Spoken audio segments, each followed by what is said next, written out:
हरे कृष्णा सभी को। हम लोग अपना आज से क्लास स्टार्ट करते हैं।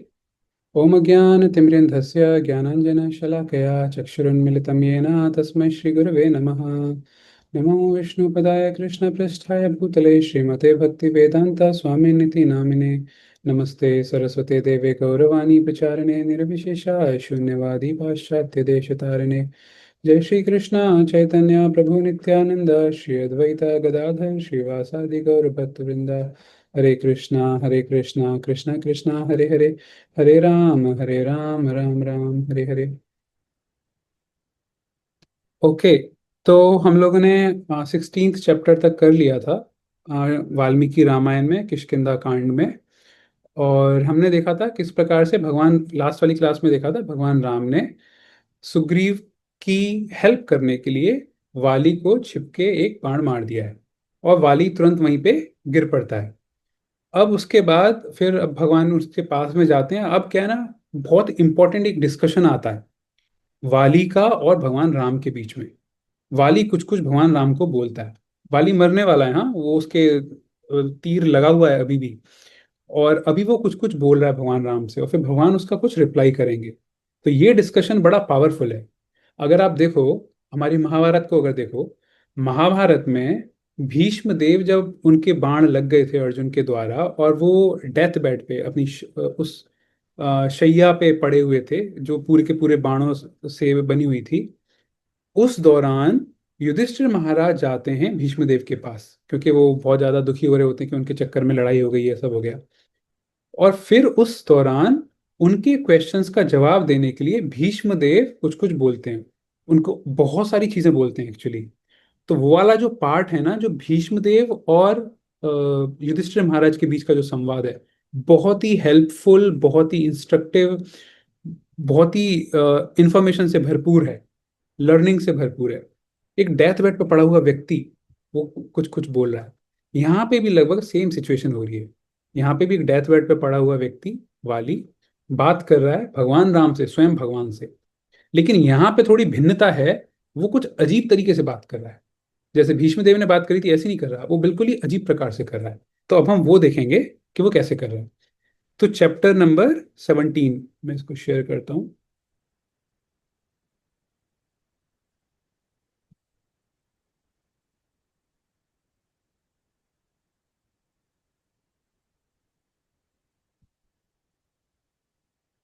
चैप्टर 17, वाली का श्री रामचंद्र जी को फटकारना, डांटना। तो देखते हैं। ततः शरेणाभिहतो रामेण रणकर्कशः पपात सहसा वाली निकृत्त इव पादपः। युद्ध में कठोरता दिखाने वाला वाली श्री राम के बाण से घायल हो कटे वृक्ष की भांति सहसा पृथ्वी पर गिर पड़ा। इतना बलशाली था। उसको, सुग्रीव को उठा के इधर से उधर फेंक रहा था, भगवान राम के बाण लगते ही तुरंत जैसे एक वृक्ष जैसी कट जाता है तो एक साथ धड़ाम से नीचे गिर पड़ता है। वाली उस प्रकार से नीचे गिर पड़ा।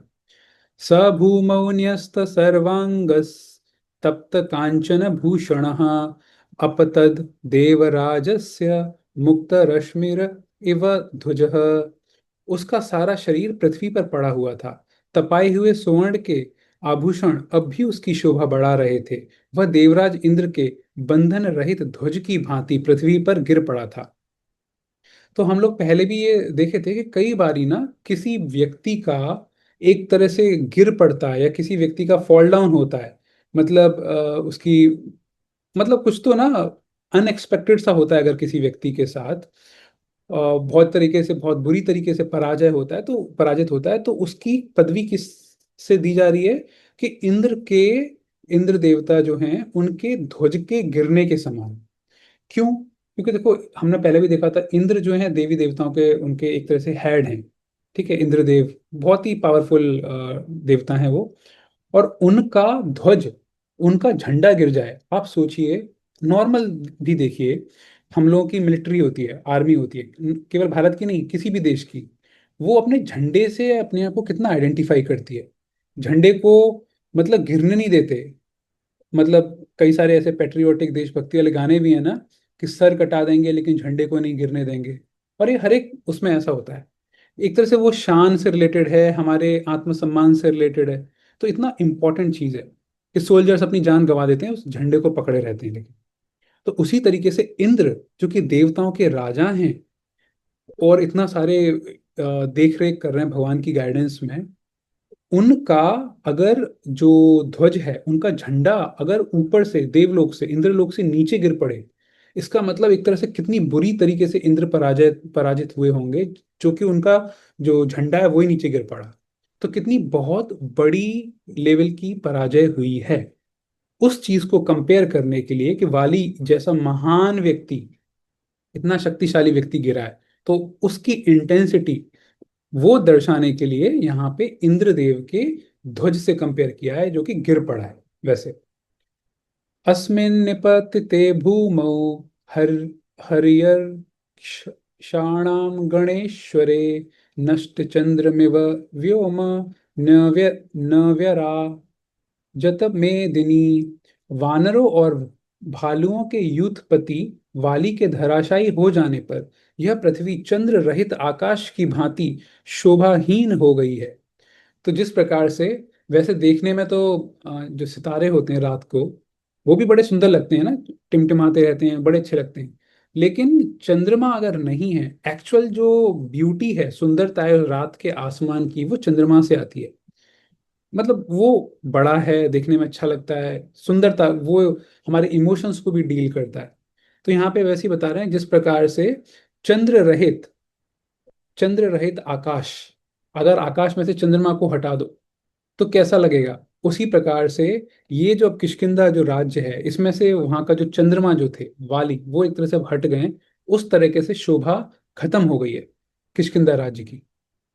भूमौ निपतितस्यापि तस्य देहं महात्मनः न श्रीर्जहाति न प्राणा न तेजो न पराक्रम।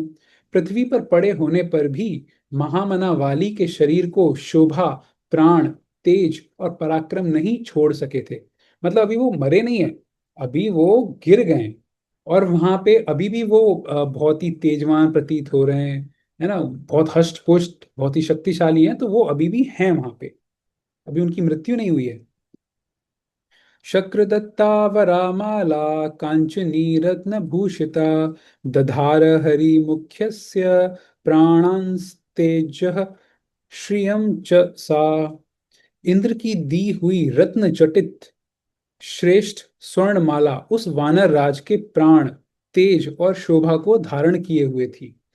यानी कि सेकंड टाइम अब जो लड़ रहे थे ना, वाली और सुग्रीव, तो वाली अपने गले में इस बार भी माला पहने हुए थे, स्वर्ण वाली।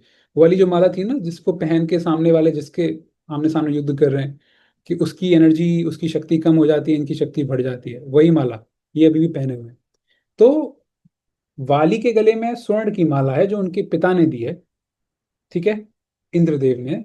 और उनके सामने जो सुग्रीव जो युद्ध कर रहे थे, उनके गले में गज पुष्पी माला थी, और जो कि लक्ष्मण जी ने पहनाई थी। सतया मालया वीरो हैमया हरियूथपः संध्या नुगत पर्यंतः पयोधर इवाभवत। उस स्वर्ण माला से विभूषित हुआ वानर यूथपति वीर वाली संध्या की लाली से रंगे हुए प्रांत भाग वाले मेघ खंड के समान शोभा पा रहा था। शाम के टाइम पे कैसा हो जाता है, अगर आप आसमान को दूर पे देखो, होराइजन को, बिल्कुल लाल लाल सा हो जाता है ना, ऑरेंज सा, लाल लाल सा। अभी यहाँ पे इसका इतना खून निकला है और निकल रहा है भगवान राम के बाण लगने के बाद, तो पूरा लाल लाल सा हो गया है। वो बिल्कुल ऐसा प्रतीत हो रहा है कि जैसे सूर्य ढल रहा हो शाम के टाइम पे, वो जो लालिमा होती है ना, उस टाइप से। तस्य माला च देहश्च मर्मघाती च यः शरः त्रिधेव रचिता लक्ष्मीः पतितस्यापि शोभते। पृथ्वी पर गिरे होने पर भी वाली की वह स्वर्ण माला, उसका शरीर तथा मर्म स्थल को विदीर्ण करने वाला वह बाण, ये तीनों पृथक पृथक तीन भागों में विभक्त की हुई अंग लक्ष्मी के समान शोभा पा रहे थे। देखो यहाँ पे कितना अच्छी इन्होंने काव्य बताया है कि अभी यहाँ पे वाली लेटा पड़ा है, और वाली की खास बात क्या है, बहुत ही बहुत बड़ा, विशाल, शक्तिशाली। ठीक है, तो कोई एक बहुत ही बड़ा, आप ऐसे सोचो ना, गली में एक शक्तिशाली या कोई बहुत बड़ा विशाल अगर हाथी आ जाए तो हम सब लोग उसकी तरफ देखते हैं ना, इतना बड़ा कौन आ गया प्रजाति, या इतना बड़ा कौन जानवर आ गया। तो यहाँ पे एक इतना बड़ा है, वो अपने आप देखने में एक देखने वाली एक साइट है, दृश्य है। ठीक है। अब उसके ऊपर उसके गले में क्या है? इंद्रदेव की दी हुई बहुत ही स्वर्ण वाली, बहुत अच्छी सी स्वर्ण वाली माला। वो भी अपने आप में एक, अगर कोई बहुत सोने का कुछ आभूषण पहन के पास से निकल रहा है तो आप उसको बहुत ध्यान से देखोगे ना, कि मतलब अलग ही उसकी तरफ नजर चली जाएगी। तो वो अपने आप में एक देखने योग्य चीज है। दो, तीसरी चीज क्या है, इसकी जो डेड बॉडी नहीं, अभी बिल्कुल जो मरने की जैसी स्थिति में जो है वाली, उसके शरीर में क्या है? भगवान राम वाला जो बाण है वो अभी भी उसके शरीर के अंदर ही घुसा हुआ है। और वो बाण किसका है? भगवान श्री राम का। तो भगवान राम का जो बाण है, वो कोई ऐसा वैसा नहीं है। आप देखो कि जैसे कि कोई, जैसे मिलिट्री में कुछ होते हैं ना, कुछ कुछ जो वेपन्स होते हैं, हथियार होते हैं, बिल्कुल ही नेक्स्ट लेवल, अलग ही लेवल के होते हैं। उनको देख के आप देखने में भी बहुत ही अट्रैक्टिव होते हैं। तो उस टाइप से यहाँ तो भगवान श्री राम का खुद का बाण है।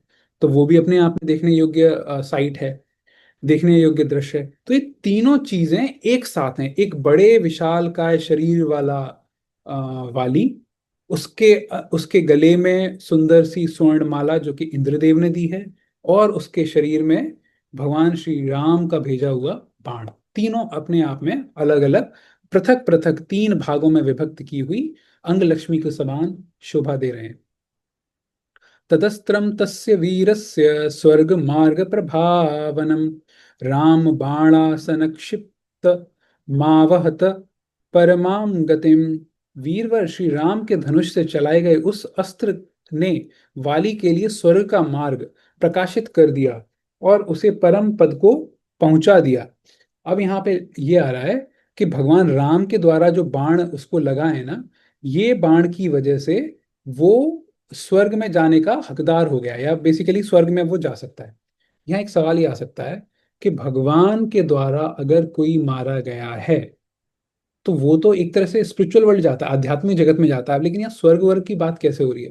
अब यहाँ पे हमको समझना चाहिए कि हमारे जो शास्त्र हैं वो क्या बोलते हैं। शास्त्र बोलते हैं अगर कोई क्षत्रिय, कोई भी सोल्जर, क्षत्रिय युद्ध करते करते मरता है तो ऊपर के लोकों में जाता है।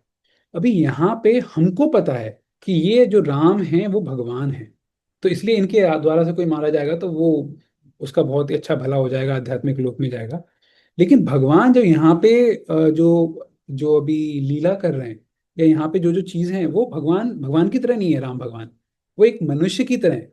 तो यहाँ पे ये बता रहे हैं कि एक नॉर्मल मनुष्य लड़ाई करते हुए, युद्ध करते हुए कोई राजा अगर मरता है तो वो कहाँ जाएगा? वो ऊपर के लोकों में जाएगा, जैसे इंद्रलोक में, स्वर्गलोक में, ऊपर के लोकों में जाएगा। लेकिन ओब्वियसली अगर कोई भक्त है, या भगवान के हाथों अगर कोई मरेगा, तो सीधी सी बात है वो आध्यात्मिक जगत में जाएगा, या भगवान की जो भी मर्जी है वो वहां पे जाएगा। लेकिन उसका बहुत अच्छा भला होगा। लेकिन यहाँ पे एक तरह से ऐसा, क्योंकि भगवान राम यहाँ पे भगवान की तरह नहीं है रामायण में, वो एक एक पुरुष की तरह बताए गए। पुरुष की तरह वो काम कर रहे हैं ना सारे, एक नॉर्मल इंसान की तरह। तो बस ये इतना दिखा रहे हैं कि लड़ाई में लड़ते हुए वाली मर रहा है, तो इसलिए वो हायर प्लैनेट्स में जाएगा। ये एक अच्छा पॉइंट था, तो आप इसको समझ सकते हैं।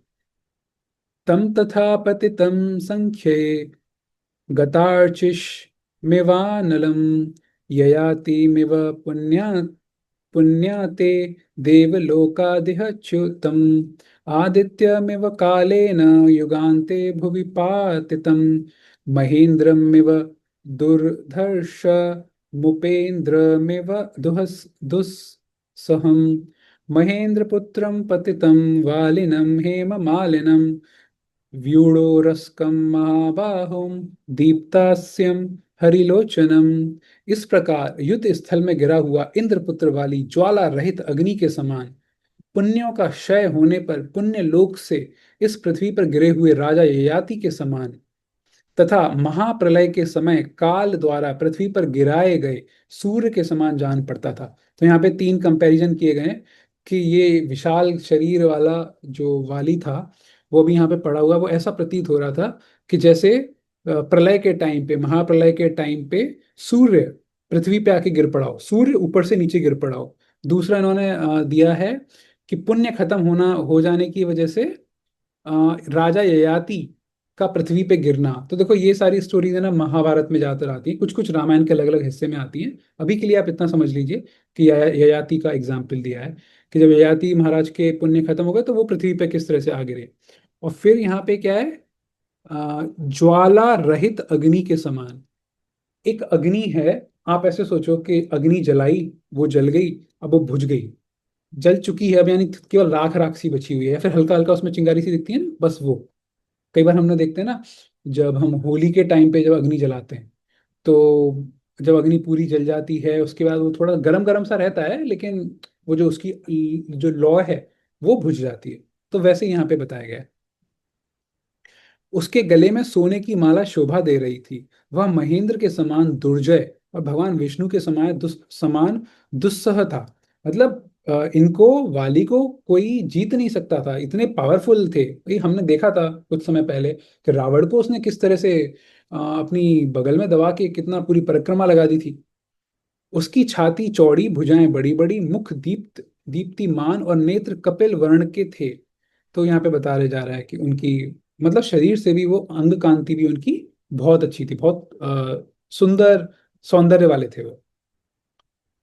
लक्ष्मणानुचरो रामो ददर्शो पस सर्प च तम तपापतितं वीरं गताचिष्मिवानलं बहुमान्य च तं वीरं वीक्षमाणं शनैरिव उपयातौ महावीर्यौ भ्रातरौ राम लक्ष्मणौ।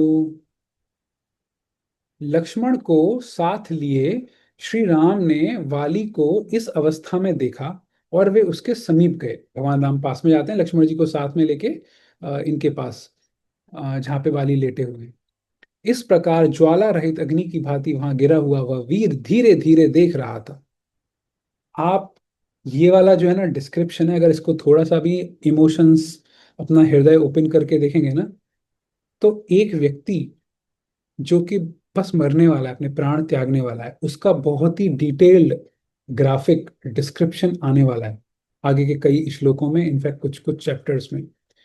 तो अगर हम इसको ध्यानपूर्वक देखेंगे ना, तो हमारे अंदर भी ना इमोशंस जागृत होंगे। तो हम थोड़ा इसको ध्यान से देखें कि ना, मतलब किस तरह से इमोशंस वाली फील कर रहा है, फिर भगवान किस तरह से उसको समझा रहे हैं, है ना।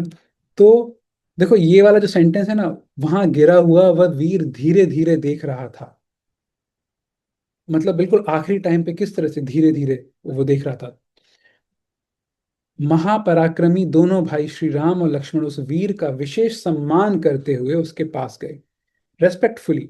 ऐसा नहीं है कि दुश्मन है तो ठीक है, हम उसको रेस्पेक्ट नहीं करेंगे, नहीं, समानता के साथ उसको रेस्पेक्ट देते हुए दोनों पास में गए।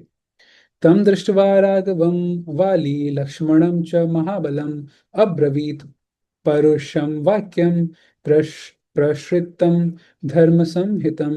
उन श्री राम तथा महाबली लक्ष्मण को देखकर वाली धर्म और विनय से युक्त कठोर वाणी में बोला।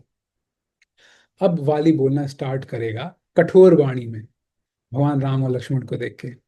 स भूमावल्पते जो सुरनिहतो नष्ट चेतनः अर्थ संहितया वाचा गर्वितम रण गर्वितम।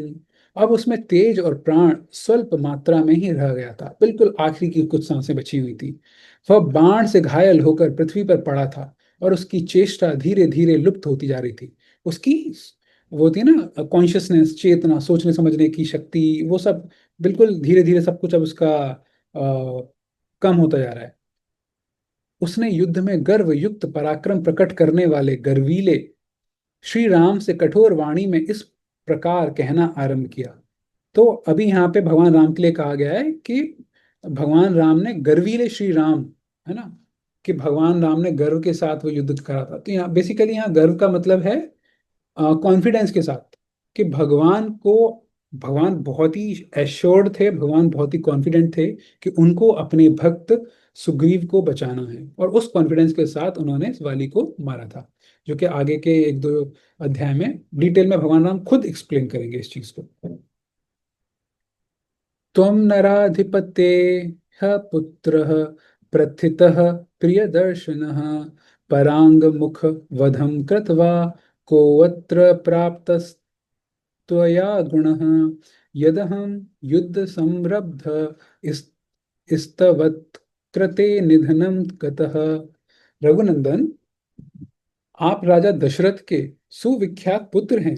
आपका दर्शन सबको प्रिय है। मैं आपसे युद्ध करने नहीं आया था। मैं तो दूसरे के साथ युद्ध में उलझा हुआ था। उस दशा में आपने मेरा वध करके यहाँ कौन सा गुण प्राप्त किया है? किस महान यश का उपार्जन किया है?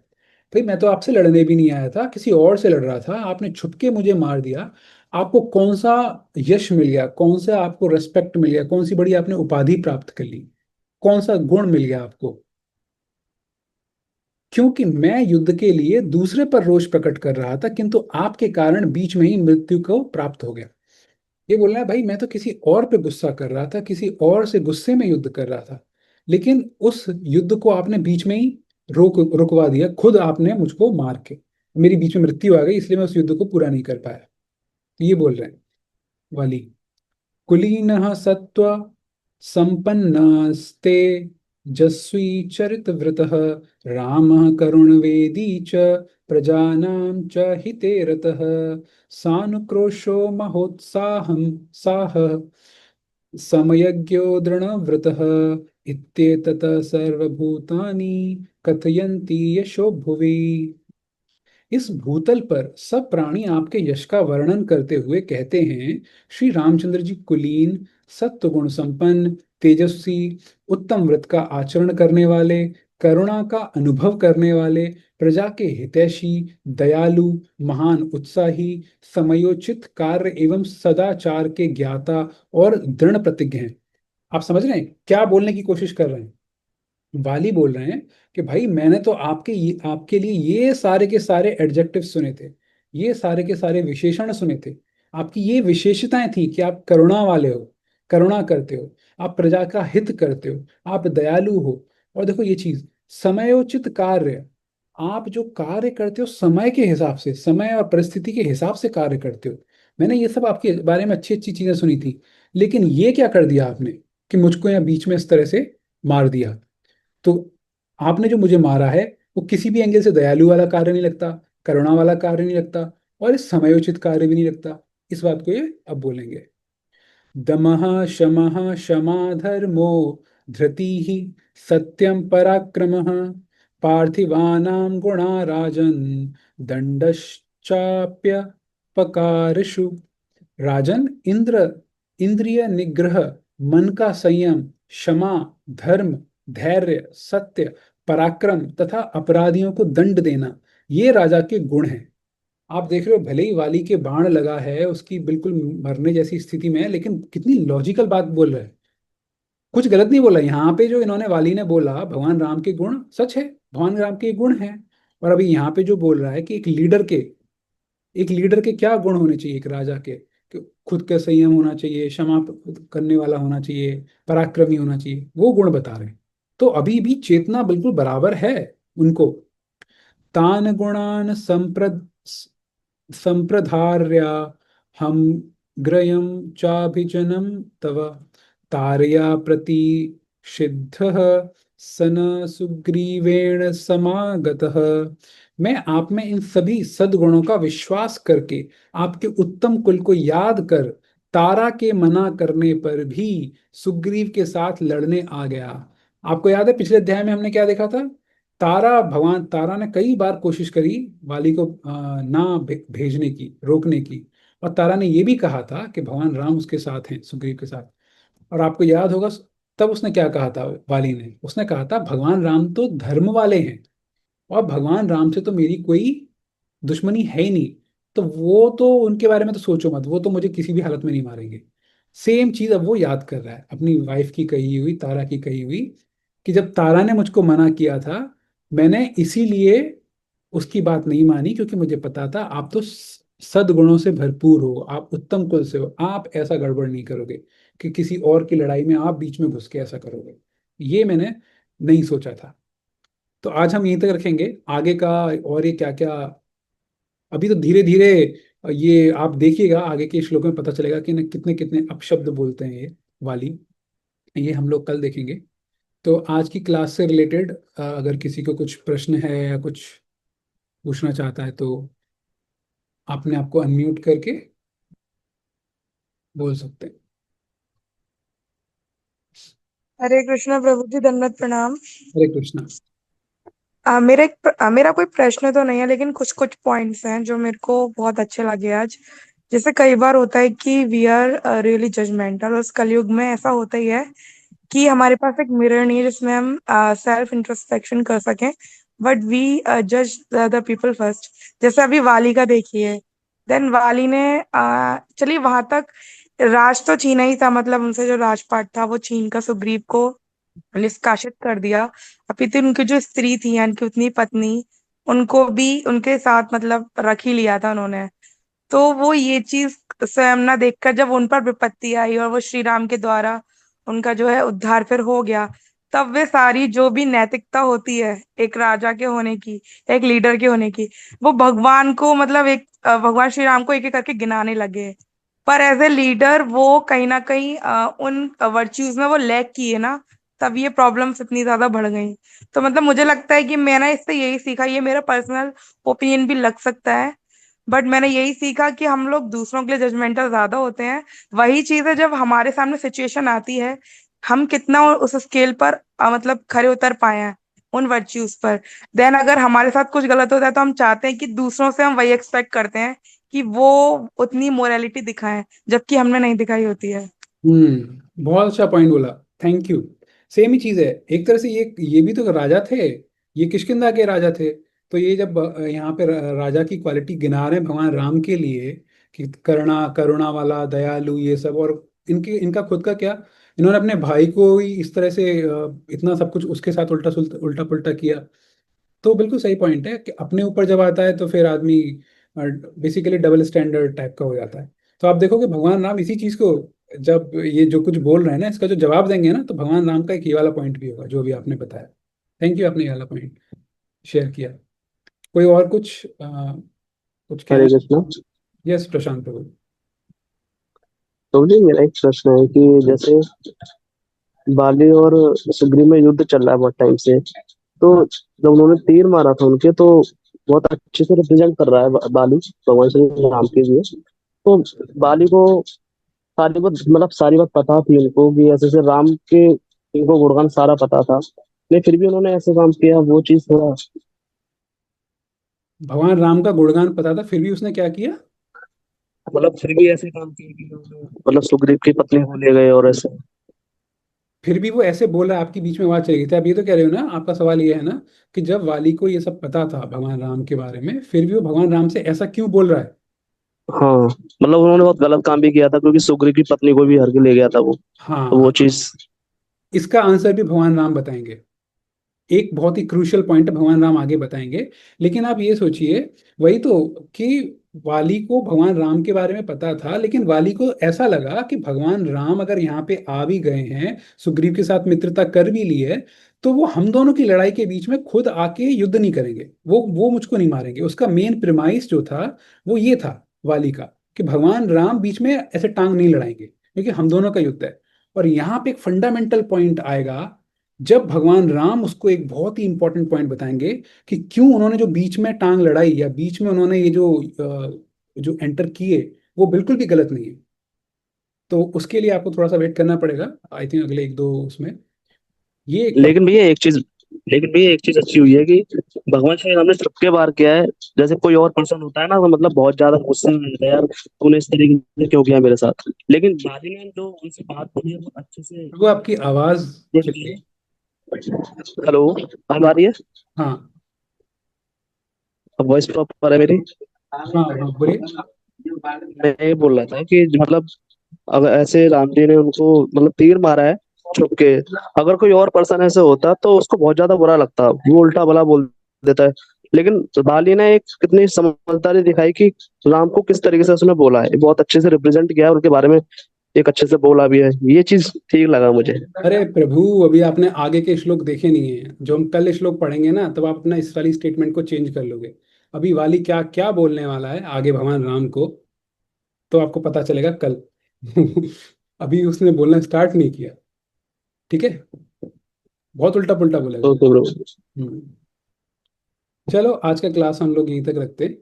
कल फिर जिसने अभी क्विज अगर नहीं भी सॉल्व करी है तो आप अपना क्विज को अभी भी कर सकते हो। ऑल्दो हमने रिजल्ट, हमारा जो वेबसाइट है उस पर आपको रिजल्ट दिख जाएगा, सबका अपना है रिजल्ट। और एक रिक्वेस्ट है, यहाँ पे कई सारे डिवोटीज हैं जो कि ना अपना नाम, आज तो वैसे सबने अपना नाम बराबर रखा है, बट कई बार ना अपने नाम चेंज नहीं करते। किसी का आईफोन लिखा रहता है, किसी का कुछ तो लिखा रहता है। तो आपसे रिक्वेस्ट ये है, क्योंकि हम आपका अटेंडेंस लगाते हैं, आप वेबसाइट पे जाके देख सकते हो आपके पिछले 35 दिन की क्या क्या अटेंडेंस है, कौन कितनी कितनी मिनट तक रहा। तो अगर नाम नहीं आपका पता होता तो फिर अटेंडेंस में दिक्कत हो जाती है। तो प्लीज़ अपना नाम रखिए, जिससे कि बाद में जब आपको सर्टिफिकेट मिलेगा फ्यूचर में तो कम से कम प्रॉपर रहेगा। ओके। हरे कृष्ण। ग्रंथराज श्रीमद् भागवतम की जय। वाल्मीकि रामायण की जय।